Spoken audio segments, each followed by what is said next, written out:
करते हैं। आज के हमारी जो क्लास है इसके अंदर टारगेट रखा है कुछ स्टैटिक पोर्शन को करंट के साथ कनेक्ट करना।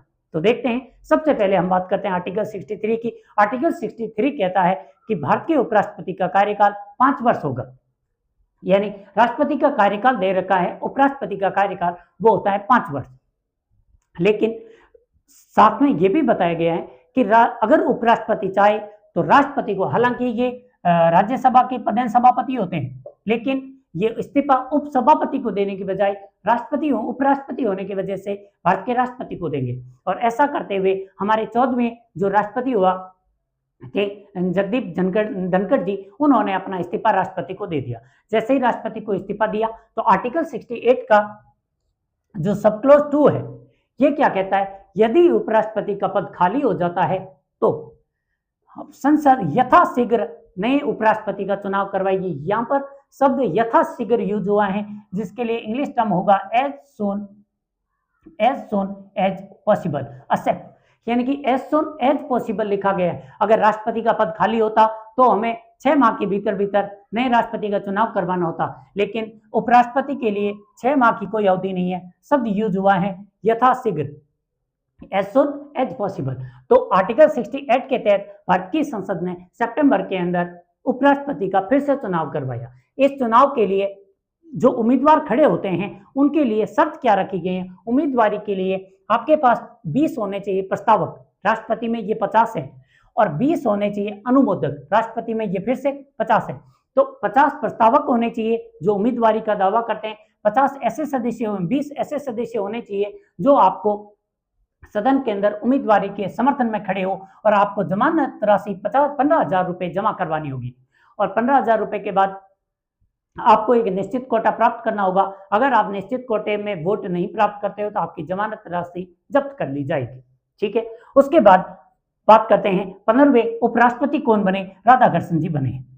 ओके, उसके बाद जब 15वें उपराष्ट्रपति का चुनाव हुआ, इस चुनाव के दौरान जो उपराष्ट्रपति के चुनाव में जो वोट देते हैं उनका एक निर्वाचक मंडल होता है। हम जानते हैं इस निर्वाचक मंडल के अंदर लोकसभा और राज्यसभा के जितने भी सांसद होते हैं वो सभी इसके अंदर भाग लेते हैं। वर्तमान में इस चुनाव के अंदर भाग लेने वाले सांसदों की टोटल संख्या थी 782।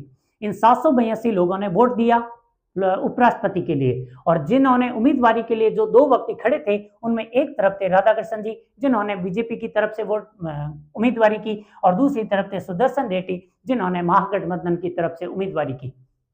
इन दोनों को 452 वोट हैं वो राधाकृष्णन जी ने प्राप्त किए, जबकि 300 वोट सुदर्शन रेड्डी जी ने प्राप्त किए। संस्था ने कंफ्यूज करने के लिए आजकल और ज्यादा डेप्थ जाकर पूछती है, तब ये भी पूछ लेती है कि राधाकृष्णन जी ने अपने विपक्षी को कितने वोटों से हराकर जीत हासिल की थी, तो वो वोट थे 152। ठीक है, और अब इस चुनाव के अंदर 15 ऐसे वोट पड़े थे जिनको अमान्य घोषित कर दिया था, और 15 सांसदों ने वोट दिया ही नहीं था, वो लोग अनुपस्थित रह गए थे। कुछ दल हैं जिनके वोट यहाँ पर आए नहीं थे। उसके बाद अब एक और चीज है, उपराष्ट्रपति और राष्ट्रपति के चुनाव के दौरान जो अध्यक्षता करने वाले लोग होते हैं वो लोकसभा और राज्यसभा के सचिवालयों के महासचिव होते हैं, और ये महासचिव क्रमांतर रूप से एक बार लोकसभा के महासचिव अध्यक्षता करेंगे तो अगली बार अध्यक्षता राज्यसभा के महासचिव करेंगे। ये पैटर्न फॉलो होता है।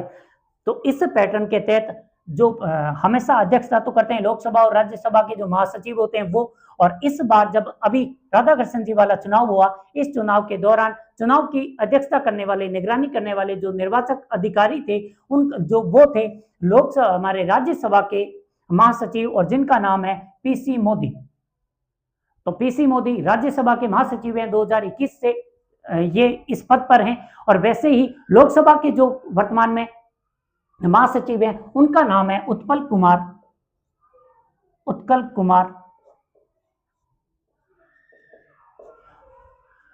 कुमार सिंह, ये हैं लोकसभा के महासचिव, जबकि पीसी मोदी हैं राज्यसभा के महासचिव, और इस बार अध्यक्षता करने वाले ये पीसी मोदी थे। तो ये थी वर्तमान में इन अभी हाल ही में हुए चुनाव के बारे में अपडेट। आई होप कि ये आपके एग्जाम में काफी हेल्पफुल रहेगी अगर करंट से रिलेटेड कोई प्रश्न आता है तो। और ऐसे ही हमारी इस मुहिम से जुड़ने के लिए या किसी भी प्रकार की पीडीएफ के लिए डिस्क्रिप्शन में दिए गए लिंक पर क्लिक करें, और टेलीग्राम पर हमारे पंचायत सर ऑफिशियल नाम से जो ग्रुप है उससे जुड़कर आप किसी भी प्रकार की पॉलिटी की पीडीएफ ले सकते हैं। धन्यवाद।